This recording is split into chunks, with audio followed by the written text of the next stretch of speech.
All right, I think we are live. So good afternoon, everyone, and welcome to the first annual Pathways to Tech, a career conversation. My name is Marlena, and I'm head of marketing and PR at Orbit Group, and I'm excited to be hosting today's event on behalf of the New Hampshire Tech Alliance. If you're not familiar with the New Hampshire Tech Alliance, it's a statewide technology association that it's dedicated to supporting companies, building partnerships, and providing educational opportunities. Over the last year, we've watched the pandemic make changes throughout our lives, but perhaps most importantly in our schools. We've watched students and educators embrace technology and learn new ways to work together. Through this event, the New Hampshire Tech Alliance hopes to give back to students by providing the opportunity to learn about different career paths in technology fields and entrepreneurship. So over the next 30 minutes, you're going to hear from Jason, and we're really excited to hear from him. He's going to talk about hacking and cybersecurity, and you'll have the opportunity to ask questions. So you can use the chat, which is right below, and then you can also, right to the left of the chat, ask a question and people can upvote it. So this is a recorded event, and this link will be populated and the chat will stay live. So we'll keep an eye on it. But before I hand it over to Jason, I just wanted to give him a quick intro and introduce him. So Jason is the Senior Security Consultant at Pulsar Security and the Chief Operating Officer. He specializes in penetration testing and red teaming and is a SANS instructor for the network penetration testing and ethical hacking. Equally passionate about enabling others in their journeys, he is about security and technology. Jason is an organizer of the B-Side New Hampshire Conference and is a frequent speaker and trainer at both local and national events. And he's the founder of TechRamp, a nonprofit which aids in the transition to technical careers. He is a third-time Core Net Wars tournament champion and one of just 23 people in the world named by SANS Institute as both a red team and a blue team cyber guardian. So I'm so excited to unpack that and learn more about what that is all about. But it's for both offensive and defensive security expertise. And Jason is also the host of Trust Me, I'm Certified, a podcast produced by GIAC Certifications. And Jason has earned a very long list of technical certifications. So I'm not going to list them all, but they are in his bio. And I just want him to jump right in because this presentation is something I've been looking forward to. And I'm going to have some questions at the end. And Justin, I'm glad that you have joined us. There's a few others as well. And if you're watching this recorded, please still ask your questions or anything that you'd like us to follow up with in regards to resources. So over to you, Jason. All right, Marlena, thank you very much. Appreciate it. Okay, so let's jump right in. Cybersecurity, what are we actually talking about here? So the largest companies in the world and governments and militaries and even our personal lives, we have these devices and we have this digital data. It's becoming more and more critical in the business world and in the personal world to have some of your most important information stored digitally. And there's a huge industry of hundreds of millions of dollars that has grown in order to protect this information wherever it lives. It's a really growing field. There are lots of opportunities. It's one of the fastest growing and most important industries that there is. And we're going to talk about one aspect that I think is the most fun. So what's the most fun way that you can help out in the cybersecurity world? And to me, that is for you to break in and hack like the bad guys do, which might sound like I'm telling you to commit crimes. I'm not, and let's dig into why. So how does this help? If we're saying that we have the cybersecurity industry and digital assets spread out all across industry and personal lives, how does hacking actually help you secure those things? So one of the things that allows you to do is be able to see the kinds of things that a real world hacker would do, but you see that ahead of time before they actually attack you so that you have some chance to gauge your defenses, prepare for it, determine how well you can detect and respond to those attacks. And the best way to figure that out in the technology world and even in other endeavors as well is really with the live fire exercise. If you want to know how fast you run a mile, go out and run a mile as fast as you can, right? So it's kind of the same kind of concept here. Let's do the same kinds of things that real world hackers do in a controlled way and collaborative way, so that we can help an organization's defenses to be better prepared for those kinds of attacks when they do happen in the real world. So there's this concept of red team and blue team that you have to understand in order for this to make sense. The blue team represents the defenders, and their job is to deploy systems and make sure they're configured appropriately and harden them and configure them so that they function the way that somebody needs them to do their job. Let's say like an email server, right? People have to be able to send emails. You can't just lock it down so much that no one can use it, but you only want it exposed enough so that people can do their jobs and it's not under threat of attack, or more under threat than it needs to be, right? And that's kind of the blue team's job, to keep everything up and running, smooth, secure, and functional. The red team in this context is the attackers. So people like me will come in and hack your systems and try to access whatever the goods are in your environment. Maybe there's customer data, maybe you have some proprietary information, or you have patents or trade secrets, or your brand is really important to you and you want to protect those brand assets and your messaging mediums and things like that. The red team is what is going to come in and try to attack those things to help the blue team become better in securing those assets. So isn't hacking illegal? The answer is that if you don't have permission to hack something, it is very illegal for you to hack it. It's often called black hat hacking, and you'll go to prison if you do this kind of thing. If you do this, eventually you'll get caught and you'll go to prison. That's not what I'm talking about here at all. The kind of hacking that I'm talking about in this context is done with permission, with a contract from an organization that says, we own these things and you have permission to attack them. There's a lot of specifics that need to be checked off and, I's dotted and T's crossed in that process. But the big thing is that you have permission. Somebody who owns these resources, network systems, has given you permission to attack them. Now, not only is this not illegal, but it is a huge industry. It's a lot of fun. And it can be a really great and interesting career if it's something that you get into. But you do have to make sure that you always have permission from people who own the things that that you're attacking. Okay, so one example of a kind of an attack that you might see in an ethical hacking or penetration testing scenario is something called social engineering, and phishing is kind of a type of social engineering. So social engineering is basically using different techniques to trick people into doing something. And in this context, it might be you want their password, or you want them to download a piece of malware or visit a site. Or one thing that you see often in the real world with attacks is that they'll try to trick someone into wiring some money, or even, as crazy as it sounds, buying lots of gift cards, like pretending that they're your boss and saying, I need you to go run out and buy $10,000 worth of Visa gift cards and send me all the card numbers, which is something that your boss asks you to do every day, right? So you get lots of these kinds of messages.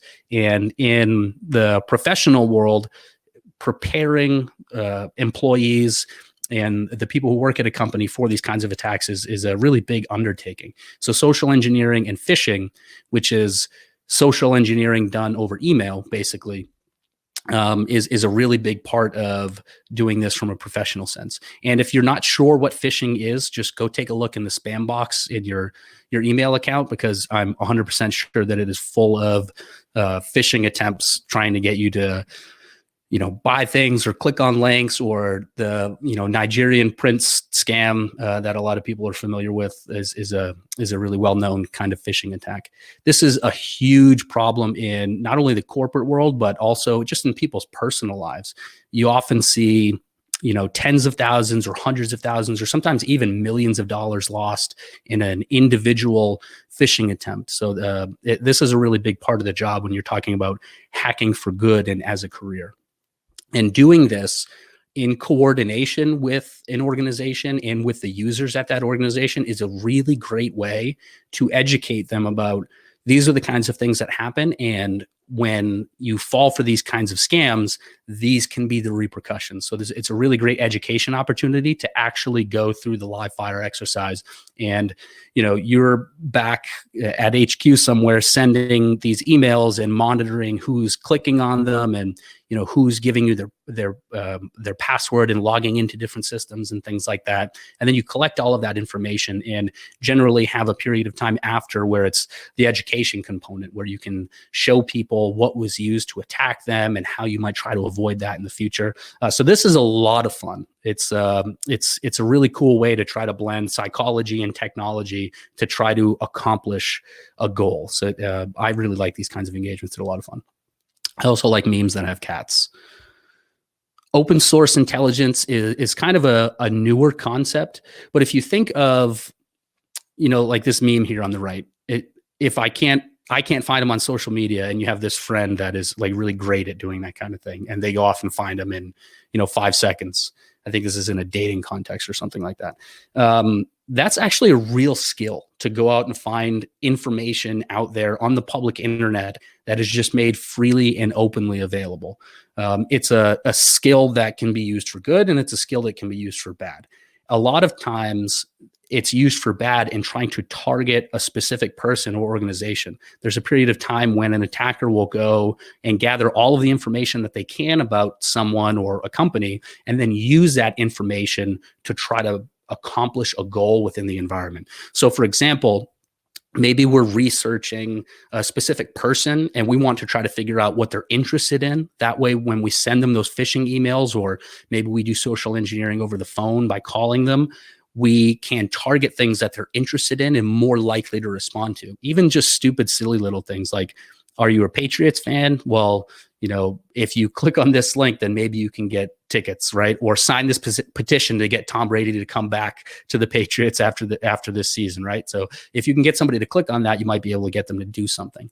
Or even passwords. If you can find like a blog or social media, and you can find their dog's name or their favorite sports team or their favorite movies or things like that, then you can come up with lists of words that they might use in their password. So this is a really important concept, and it's something that is growing in terms of its use in the technical world and in the security world, but it's also something that we probably need to pay more attention to as users of social media and the internet.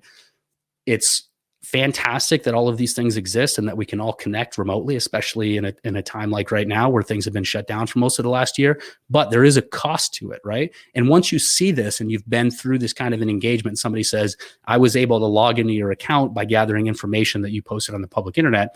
Well, then maybe it's a little bit easier to see what some of those dangers are. And it might be a good time to go and look through your privacy settings and really think about what you're sharing on the internet in terms of how it can be used against you or even your job, right?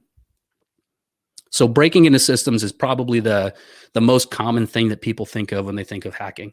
And, maybe you're trying to gain access to a specific network and pivot through it to target specific resources like files or records or customer data or things like that. You can do this over the internet by trying to access things that are accessible remotely. Again, especially now where there are lots more companies that are working from home as a rule. But it can also mean gaining physical access to a machine and, taking like a Chromebook, for example, that lots of schools are deploying to students and trying to see what somebody who gains access physically to one of these machines can do if they take it away. What information can they gain from it? What can they gain access to? And these kinds of things. It's a lot of fun to gain access to something that you weren't supposed to gain access to. So here's a quick example of when you have physical access. Recorded this video a few weeks ago. In this example, we don't know Bob's password, right? But because we have physical access, we can reboot the laptop and we get it to boot to this other tool. The tool in this case is something called Conboot, and it basically just boots Windows and it changes the way Windows works so that you can supply any password and be able to log in, whether it's wrong or right, or even a blank one, right? So it loads Windows in a way that just allows you to log in. And there are ways that you can try to mitigate this, but why would you do those things if you don't know that this kind of attack exists? So a lot of times in this kind of an industry, the job is to really educate companies and users about what some of the risks are by showing it to them directly and by proving that there is some kind of a risk there and showing what the results can be, right? So if this is a work machine with, your email on there and you have Chrome with all your saved passwords and your logins and things like that, gaining access to a physical machine can be really disastrous from a personal and professional perspective. So this is a really great thing to show people to get them to understand some of the risks of not securing their physical devices. And there are similar things that you can do with cell phones and tablets and servers and even video game systems, which is kind of fun. Wireless networking is something that is also really ripe for attack, especially because everybody wants Wi-Fi, right? If anyone is somewhere where they don't have network connectivity, one of the first things that they're going to try to do in the modern world is, what can I connect to? But there's this free, open internet provider Wi-Fi network here. Let me connect to it. Well, that can be a dangerous thing to do. And there are devices that we use in the industry, such as the Wi-Fi Pineapple, and the company that I work for, Pulsar Security, also makes a device called Sonar that allows you to attack these things pretty easily and spin up networks that people connect to, and then you can control their traffic and try to pull things out. And again, if you don't know that these things are risks, it can be difficult to understand why you have to do some of the things we recommend to protect yourself, like not connecting to open wireless networks and not saving all of these different networks that you've connected to for the last 5 years that you don't need anymore, and things like that. But this is a really fun one because it's, when you haven't done stuff like this, you don't realize that Wi-Fi is just stuff that floats, just information in the air, right? And anyone who's listening can grab that information out of the air, and sometimes they can do bad things with it if you don't take proper steps to defend yourself and to defend your users that work for your organization. Guessing passwords is a lot of fun. I touched on it briefly a bit earlier, but most people don't have a great password. Password strength and hygiene, as we like to call it, is something that is not nearly as good as we would like to see it be. You see even the most well-known, successful, sophisticated, tech-heavy organizations in the world all have some users that have a password of like password 123 or winter 2021 exclamation point, or my dog Spot is the best £. And it's, maybe you might think, well, how would anybody guess that stuff? Well, there's lots of ways. I can just go see that you have a dog named Spot, and I can try to guess very quickly using different applications and scripts to try to go through and guess all of these things in quick succession and see if I can get a login. The other thing is that people reuse their passwords everywhere. So you have your bank where you use the same password as your Facebook, where you use the same password as your email, where you use the same password with your work or school email. And these things end up getting leaked or breached and posted on the internet. And a lot of times you can find that stuff and try to reuse it, and it'll work. So this is something that attackers do in the real world all of the time. And part of our job is to say, there are things out there. You don't want to use these passwords anymore because they're out in the world or they're easily guessable. And here are some practices that you can use to try to defend yourself against this kind of thing, like using a password manager or setting a really, really long random password and making sure that you have different passwords for every account and things like that. But it's really fun to guess passwords because I like where the technology and psychology of how people think crosses over. And the passwords that people pick oftentimes give you a nice view into their soul and the way that they view the world a little bit. This is kind of similar. Cracking passwords is a way that you can take an encrypted form of a password that's used by Windows and Mac OS and different applications. It's called a hash. It's basically just an encrypted form of a password. If you can get that off of a system, like maybe because you gained physical access, like we saw with Bob's laptop a little bit earlier, you can pull those off and try to crack them, even though they're encrypted.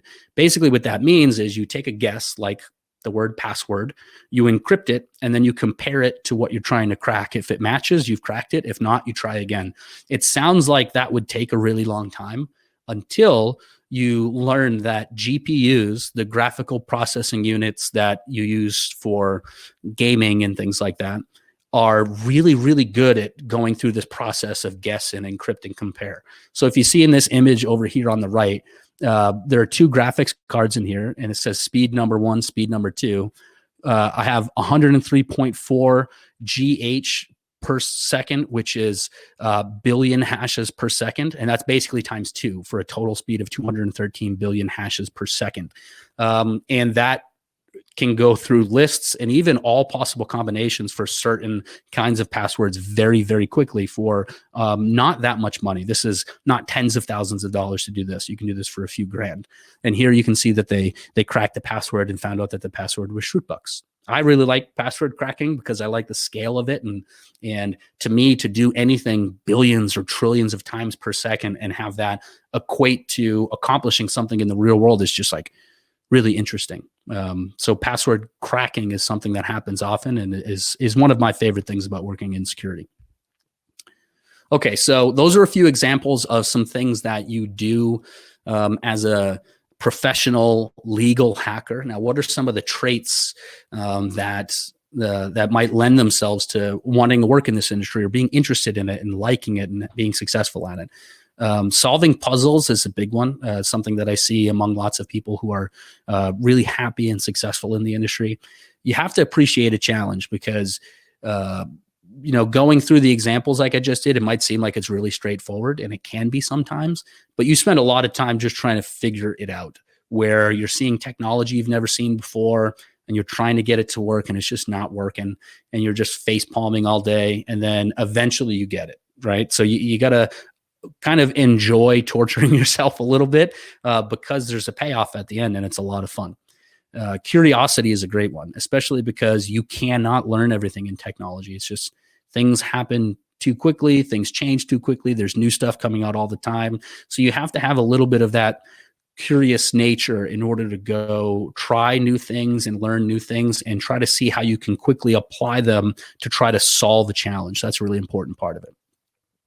As similar to that, there's a concept of getting really deep. And let's say that you are a nuclear submarine architect or something like that. I don't even know if that job exists. You're a nuclear engineer, right? You do have to get fairly broad, but you also have to get really deep in your chosen discipline, right? In order to work in hyper specialized fields and industries. With security, I really enjoy it because there are some things that you have to get really deep in, but more important, in my opinion, is to get very wide and learn lots of different technologies and then kind of see the bigger picture and try to figure out how you can apply these things to accomplish some kind of goal. And eventually you go through enough of that process. And I have a few people that I talk about this with all the time. I'll have learned something 3 years ago that seemed so meaningless. And then just almost randomly, there's something that I learned that I never even intended to use or have become important, that if I didn't spend, an hour reading something a few years ago, I wouldn't have been able to accomplish this thing today. And it happens all the time. So you constantly have that kind of like serendipity of things that you've learned becoming so important later. And that, I personally really enjoy that process. And if you do too, then hacking legally and security and cybersecurity in general might be something that you're interested in. Technology is kind of a big one to enjoy, but again, like I mentioned, not just the tech side of it, but because ultimately this technology is used by human beings, the psychological component of it is really important too. So if you like that crossover of not just technology, but why people use technology, what it allows them to do, and why people make decisions, this might be something that you're interested in. These are huge: communication and teamwork, right? I think a lot of people imagine somebody in a basement going away by themselves and hacking the planet and coming back up and handing off a floppy disk, if you know what that is, with the secret codes, right? And that's not really how it works. This stuff happens there are teams, right? There are lots of people that I rely on to get this stuff done.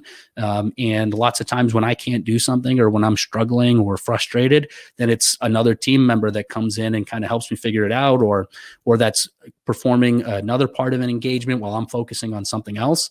And ultimately, hacking is great, but nobody's going to pay you to hack them just to hack them. You have to be able to communicate this stuff back to customers in a way that makes sense to them and that accentuates what's important to them so that they might actually go through and make the changes that they need to make to become more secure. So communication is such a huge part of it as well. So how do you get started doing this? The number one thing that I can't recommend enough is just go poke around at stuff. Go look at web pages and hit F12 on your keyboard to bring up the developer tools and just look at the code in the web page. And maybe it won't make any sense to you, but eventually it might, right? And just, go take stuff apart. Like I remember when I was a kid and I had a Sega Genesis, if any of you know what that was. And I used to just kind of take them apart. And this is horrifying to imagine now, but cut the cords open and try to see if I could reconnect them back together and stuff like that. So just go play around with stuff, break things, try to figure out how things work. It was a really big deal for me when I realized that technology is not magic. Even the most complicated stuff, the way that it works is that people just like you and me came together and said, hey, we have to build this. How do we want to build it? And that's it. So you can kind of break that process down in reverse and figure out how it works with even things that seem so inaccessible to you now. After a little bit of just looking at them for what they are and removing the shroud of magic that it seems like covers a lot of this technology stuff, you can get it. You can understand it, right? And if you can understand it, sometimes you can make it do what you want it to do rather than what it was intended to do, right? A little bit more concretely, some things that are great to learn when you're actually pursuing this career field. Networking and how things like the internet works and how data is transmitted is huge, especially now where everything is connected, right? You have the apps on your phone, you have web pages, you have streaming, you have Wi-Fi everywhere. So understanding networking is huge. You don't necessarily have to be a developer, but at least being able to read some code is helpful. And if you can get to the point where you can write code, it's going to be all that much easier for you to write your own exploits and things like that and understand what developers are doing with some of the applications you're attacking. Linux is also a major component of the technology world. So you have Windows, you have Mac OS, you have lots of different kinds of Linux systems. Linux isn't something that the average person who isn't working in technology comes across or uses. So it's something that you kind of have to make a decision to go start using, but it's everything in the security world. All of the tools primarily work and are written for Linux systems. So it's a good thing to become exposed to. Ask people who have been there. There's so many people in the industry that are just willing to share their experiences or be a mentor or help you out. So don't be afraid to ask.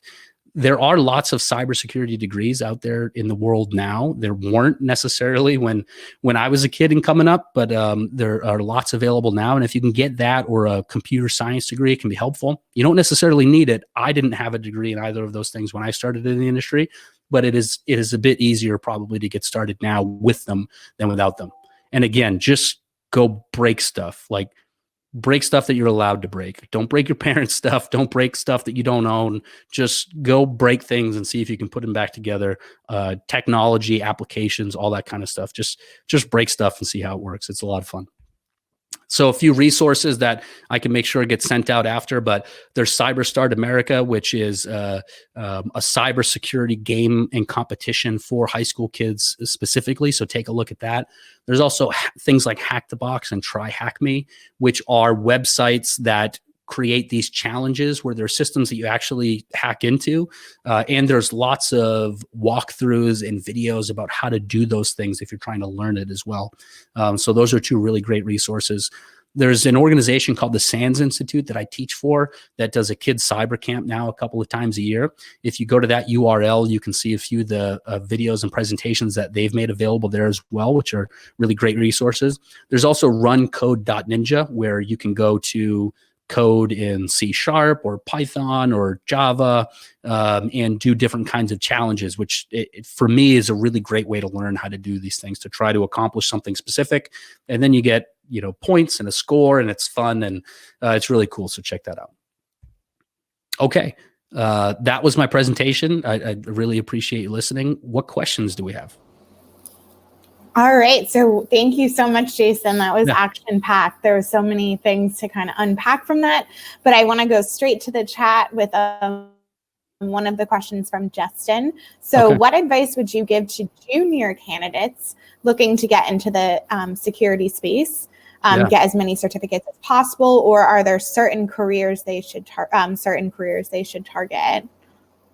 Yeah. So this is a really common question because making the decision to get started is probably a bit easier than getting to the point where you can get your first job or get out of that junior role and kind of progress. So it's something that comes up often. And I'd say that the biggest thing you can do is show that you're willing to invest in yourself, right? Sometimes it can be difficult because, to get certain certifications, you have to pay for them.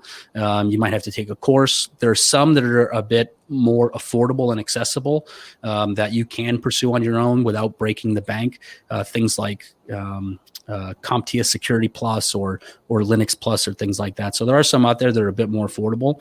But I would also say if you just kind of open up a GitHub account and start playing with projects and do a little bit of coding on your own and take some of the tools that exist and see if you can adapt them or change them and just show that you're kind of doing stuff on your own to try to develop yourself. It takes a little bit of the risk away for the hiring managers and teams that you might work for in saying, okay, are we willing to invest in this person to bring them to the next level?